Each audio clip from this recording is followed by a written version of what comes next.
Bueno, buenas noches muchachos. Vamos a trabajar el diseño descendente de redes, que es lo que hemos planteado eh, para el proyecto. Inicialmente la idea del diseño de la red LAN, ¿cuál es? Lograr maximizar el ancho de banda y el rendimiento disponible de la red. Hay que tener en cuenta entonces para ello, pues más adelante miramos los requerimientos del cliente, pero básicamente debemos mirar la función y la ubicación de los servidores de cada una de las aplicaciones, de las bases de datos que se necesiten, el almacenamiento de la información, temas relacionados con los dominios de colisión, con la segmentación de la red y con el broadcast. Todo esto de dónde sale, pues de un análisis técnico de los requerimientos de nuestro cliente. Se busca que satisfaga las necesidades de una pequeña o de una mediana empresa, ¿sí? Mediante un modelo jerárquico. Así como la empresa tiene una constitución, un organigrama, pues la idea también es de hacer una estructura jerárquica que permita administrar, expandir, controlar y que sea más fácil hacer una gestión y mantenimiento de la red.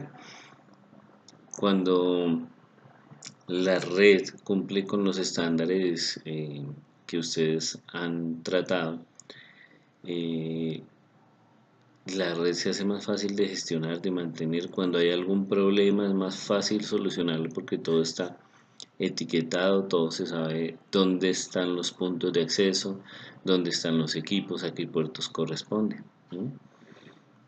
Hay muchas empresas que aún hoy en día encuentran unos sus centros de cableados hechos una locura, incluyendo la universidad. Incluso analicen ustedes la empresa donde trabajen, quizás no estén manejando un cableado dentro de su LAN de la manera adecuada.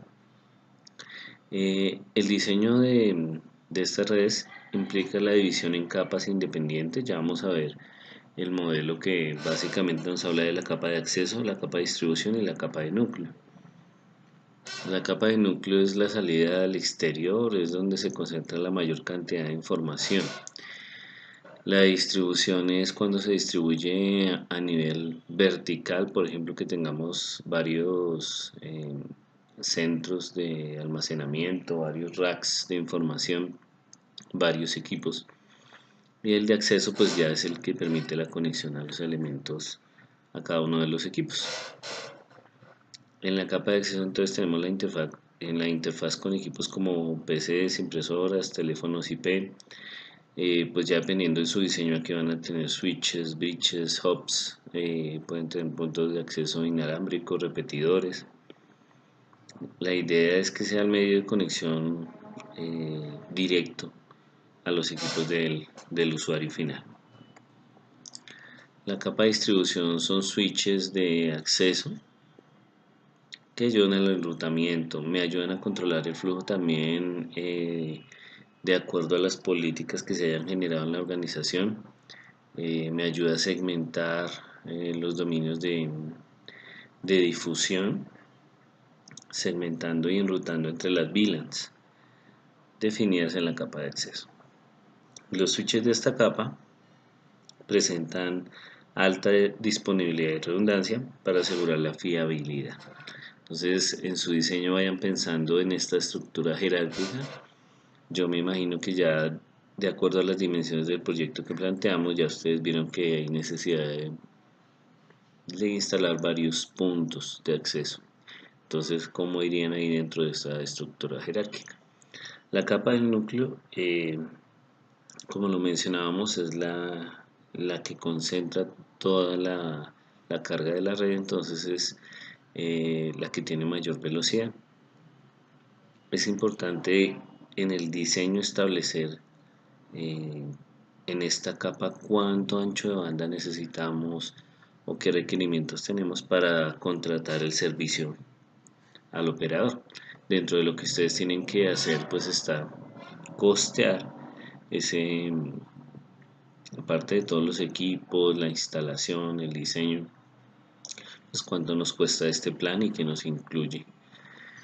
Bien, aquí tenemos un esquema a nivel general, una estructura jerárquica donde tenemos, en esta es una empresa pequeña, entonces tenemos dentro de un mismo bastidor el switch de la capa de acceso y el switch de la capa de distribución. Dentro de su diseño es algo que ustedes pueden realizar teniendo en cuenta que pues si bien es una infraestructura grande, pues tenemos solo un piso para distribuir. Bien, cuando hablamos de un diseño de red descendente, eh, partimos del proceso que es las condiciones iniciales.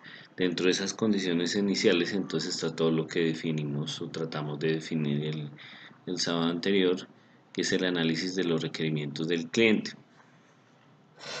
Dentro de eso ya pues ustedes me han hecho varias preguntas, y ahí los he ido orientando. La idea es que esos requerimientos se vayan puliendo porque tal cual como hicimos el ejercicio nosotros, se debe hacer con el cliente. Luego sigue el análisis del flujo de la información y ya analizar esos requerimientos de acuerdo al tipo de servicio. Luego de toda esa etapa de análisis, viene la parte de diseño como tal, que es lo que ustedes están trabajando en este momento. ¿Qué equipos se van a utilizar? ¿Qué topología se va a tener?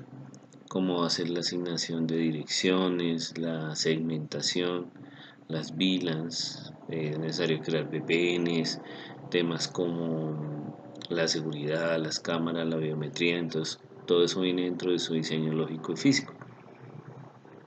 Luego viene ya la parte de direccionamiento, ya cuando tengo definidas los equipos y las direcciones, los servicios, los servidores, pues coloco las direcciones IP a cada uno de los equipos.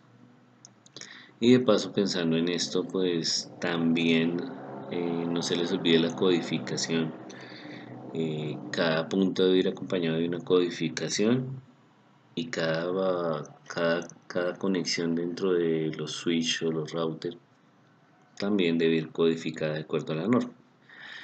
Luego viene la ejecución del diseño, que sería la implementación como tal. Dentro del diseño lógico viene la parte de evaluar el diseño del cableado. Entonces, ¿qué tipo de infraestructura vamos a utilizar? Recuerden que hoy más que todo se utiliza el cable fill, pero pues depende si ustedes van a utilizar fibra óptica, cable coaxial, o cable UTP.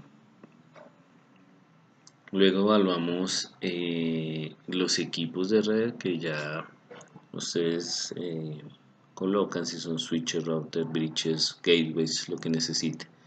Luego viene construir los diagramas físicos, que es donde van a quedar ubicados para que puedan cumplir con la norma y llegar a la mayor cantidad de equipos. Y luego viene la parte de direccionamiento y ruteo, que ya viene asociada a la parte física de nuestro esquema. Más adelante vamos a ver un ejemplo de esto.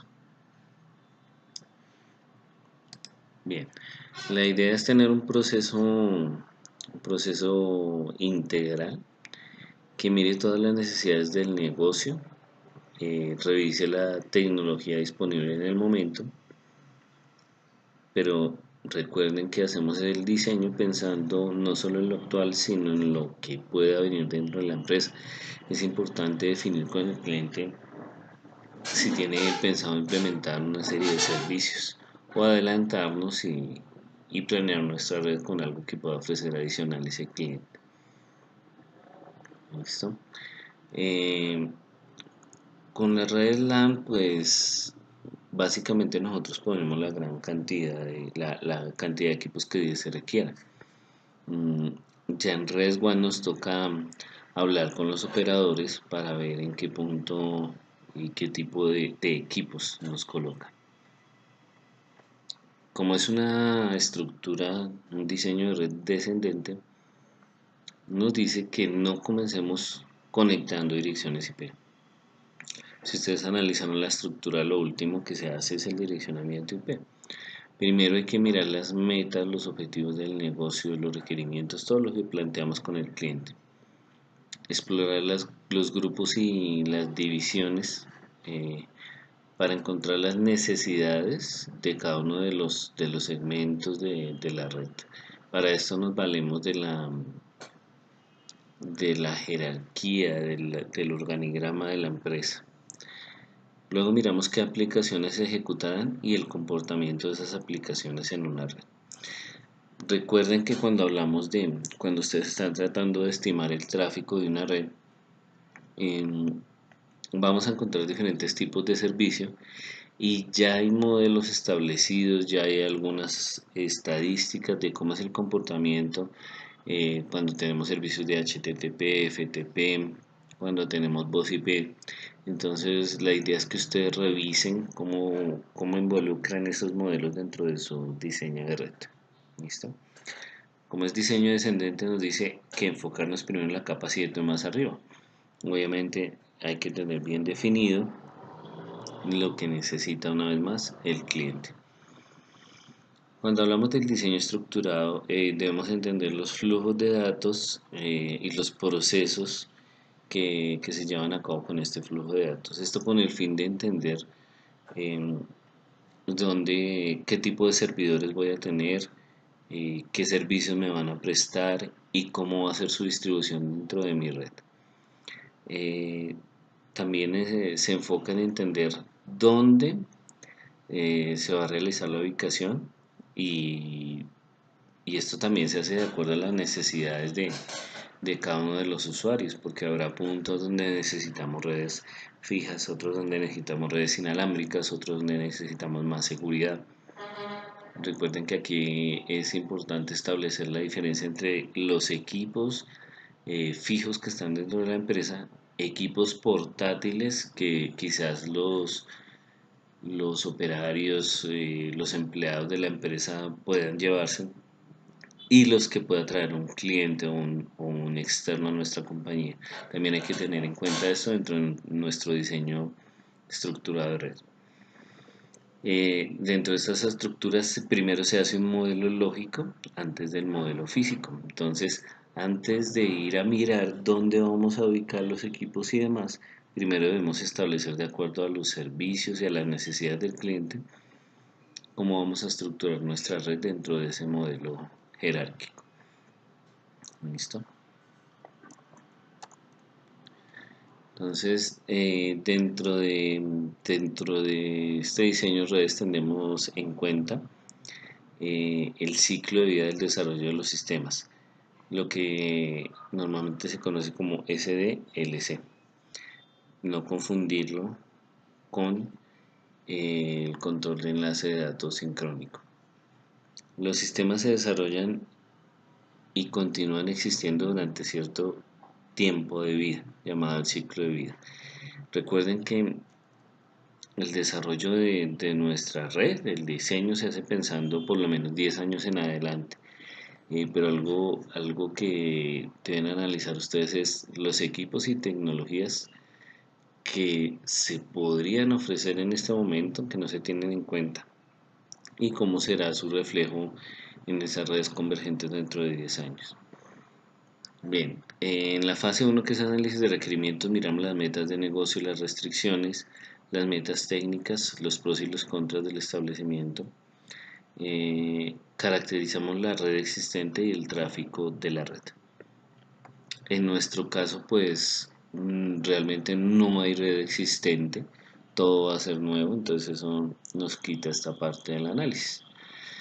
En la parte del diseño lógico, la fase 2, diseñar la topología de red, el modelo de direccionamiento, los nombres que se van a utilizar dentro de ese direccionamiento, seleccionar los protocolos de conmutación y enrutamiento y las estrategias de seguridad para la red, así como las estrategias del mantenimiento.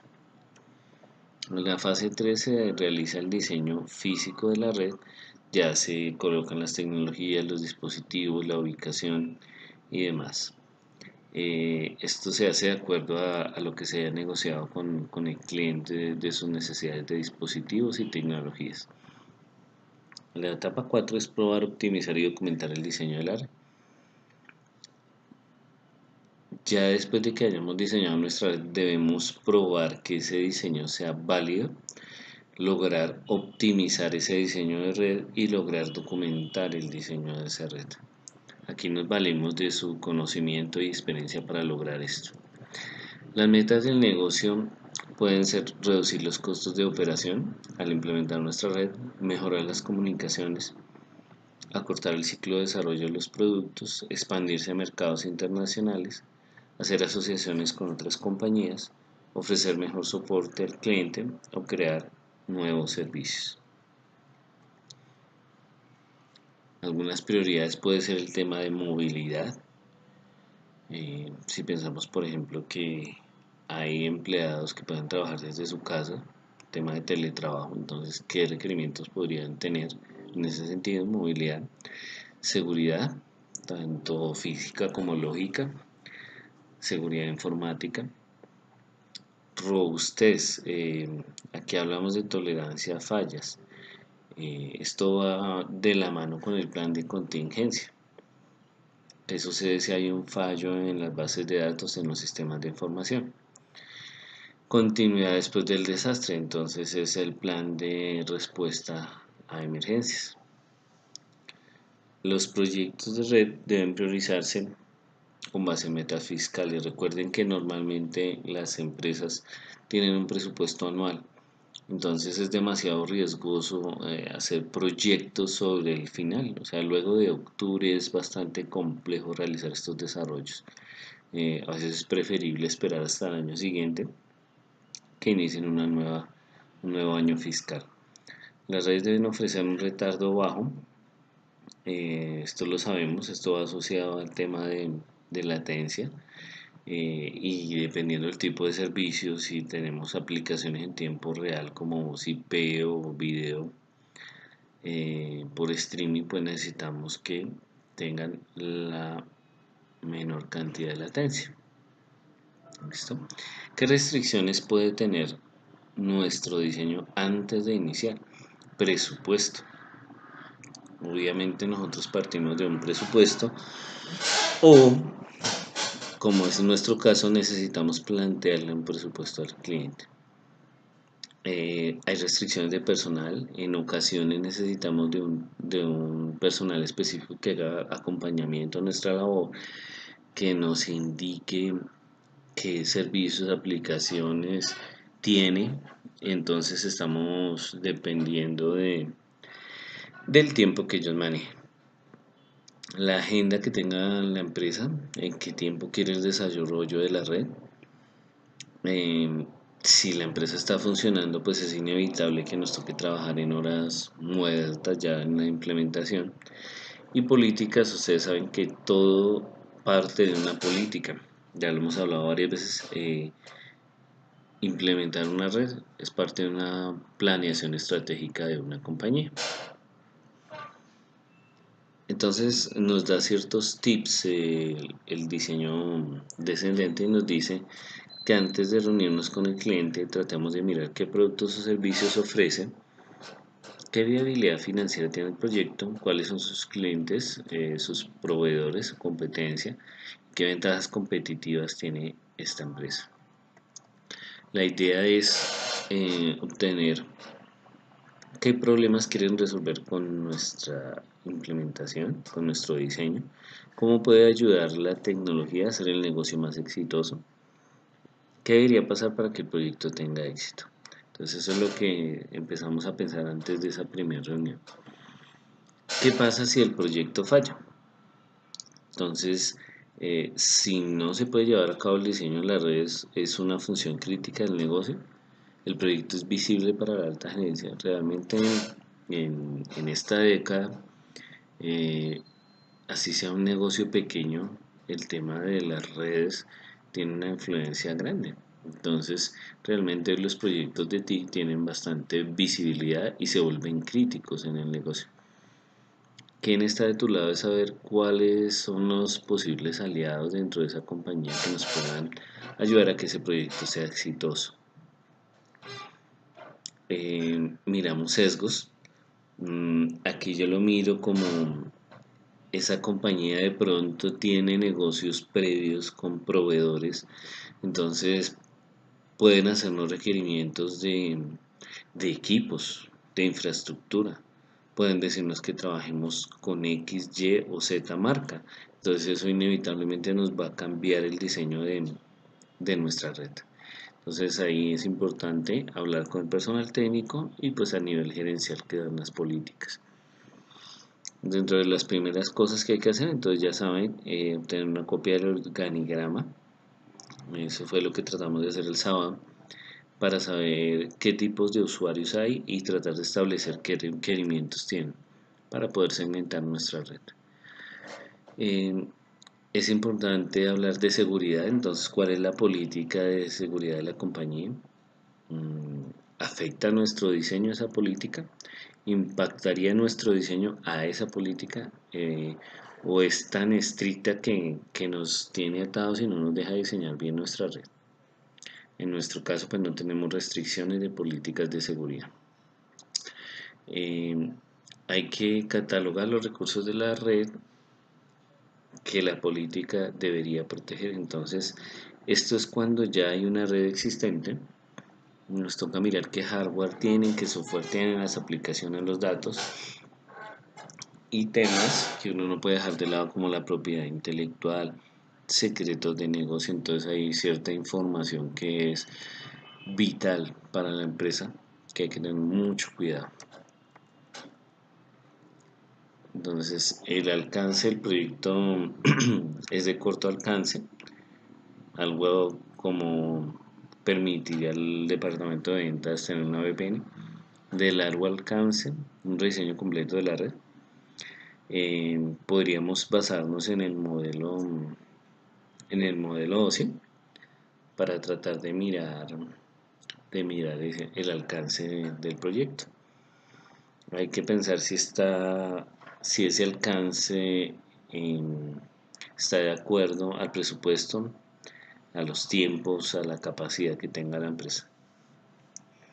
Recuerden los tres elementos importantes que son el tiempo, el costo y el alcance, y que nos pueden dar un proyecto donde nos den un alcance y un tiempo y nosotros tengamos que definir el costo, o también donde nos den el costo y el alcance y nos pidan un tiempo. Ya depende del tipo de proyecto que estemos manejando. En el caso de nuestro proyecto, pues ya tenemos definido el alcance y necesitamos estimar el presupuesto y el tiempo del proyecto. Bien, nos toca hacer un análisis detallado de las aplicaciones antes y después del proyecto. Mirar las comunidades de usuarios, el almacenamiento de los datos. Recuerden, ahí es necesario mirar si necesitamos contratar un centro de almacenamiento de información, qué protocolos vamos a trabajar y las arquitecturas lógica y física actuales, al igual que el rendimiento actual. Podríamos hacer un esquema como el que se ve en este cuadro, donde tenemos las aplicaciones, qué tipo de aplicaciones son, van a ser nuevas o ya están establecidas, son críticas y comentarios para ayudarnos a guiar en el proceso del diseño de la red. En resumen, entonces el diseño descendente es un método sistemático. Se enfoca primero en los requerimientos del negocio, las restricciones y las aplicaciones. Esto nos lleva a entender la estructura corporativa del cliente y el estilo de negocio del cliente. Con respecto a la evaluación del diseño del cableado, podríamos pensar en un diseño centralizado y no un diseño distribuido. Cuando es una pequeña empresa o una mediana empresa, quizás si su infraestructura no es muy grande, podemos manejar un modelo centralizado. Si no, inevitablemente nos lleva a un modelo distribuido con jerarquías. Hay que pensar en cosas como el calor, como la ventilación, las dimensiones, el espacio. Aquí les recomiendo en esta parte pues mirar la normatividad para ver qué nos pide. Algunos me han preguntado sobre la infraestructura física. Hay algunas cosas que por norma nos tocaría reestructurar. Entonces la idea es, esas son ya preguntas puntuales que revisaremos con cada grupo cuando miremos el diseño. pero recuerden que pues por WhatsApp o por correo estoy disponible para cualquier inquietud. ¿Dónde elegir, dónde ubicar los equipos? Esa es la pregunta como más frecuente. Entonces, elegir lugares que tengan suficiente soporte medioambiental, elegir lugares físicamente seguros, etiquetar cada equipo claramente. Es importante que se trate de minimizar el acceso externo. Hay que codificar. Recuerden que la norma nos pide ahí una nomenclatura para los equipos y para los puertos. Si manejamos el modelo distribuido, pues reduce el tamaño de los grupos, de las redes, de las subredes, de broadcast, crea jerarquías, acerca los equipos a los usuarios, dificulta la administración, pero digamos que lo más importante es que de cierta forma mejora la seguridad al restringir los accesos a cada grupo dentro de nuestra organización. Para la codificación, pues los invito nuevamente a mirar la norma.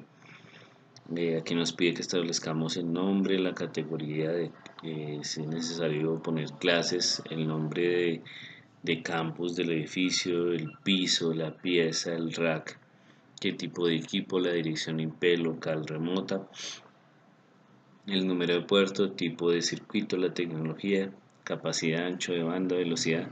Esto nos ayuda a tener organizada nuestra red, a que sea escalable, a que se maneje una gestión más ágil y que el mantenimiento sea más rápido. ¿Listo? Si manejamos, por ejemplo, las clases, entonces podemos manejar una clase de LAN que no tiene conexiones externas o routers. El acceso está limitado a computadores que están conectados directamente. Una clase 2 que son LAN conectadas a otras LAN por medio de routers que no tienen computadores directamente, o la clase 3 que tiene computadores conectados directamente y conexiones de routers a otras LAN. Aquí vemos en el ejemplo el nombre del sitio, la identificación, la dirección IP remota, la dirección local, el puerto local, el puerto remoto, la velocidad del enlace, el protocolo, la clase y el servicio. Entonces aquí vemos un ejemplo con un protocolo SPF clase 2 y el servicio Redshift BSFort. Esta clase se almacena en una base de datos con todos los componentes de red y se le escriben las etiquetas en cada uno de los elementos. Bien, la idea de equipos como un hub, como routers, es mirar el tema si está centralizado o descentralizado, lo que nos puede llevar a tener más cables o más dispositivos. Eso ya depende de las distancias que tenemos para cumplir con la norma. Por ejemplo, en los routers nos dice que ubicar cerca de la línea de demarcación hacia el exterior de la red, la subred. Si es centralizado, coincide con la ubicación central de la red. Si es descentralizado, pues esta ubicación va a ser distribuida. Nuevamente depende de cómo establezcamos nuestro diseño, nuestra jerarquía de red, la ubicación de los equipos. ¿Listo? Tengan presente por dónde entra el edificio la red externa del operador, porque esto nos puede llevar a plantear un rack central de core y de distribución. Dentro del diseño lógico, pues ya ustedes colocan los equipos y los equipos como PCs, como impresoras, como cámaras y los switches o routers intermedios ya con su direccionamiento. Y en el diagrama físico pues ya vendría la ubicación en el sitio. Recuerden que no es camisa de fuerza del diagrama que está ahí, lo pueden modificar. No tanto la infraestructura, o sea, los muros, los cuartos, sino el tema de los equipos. ¿Listo? Gracias.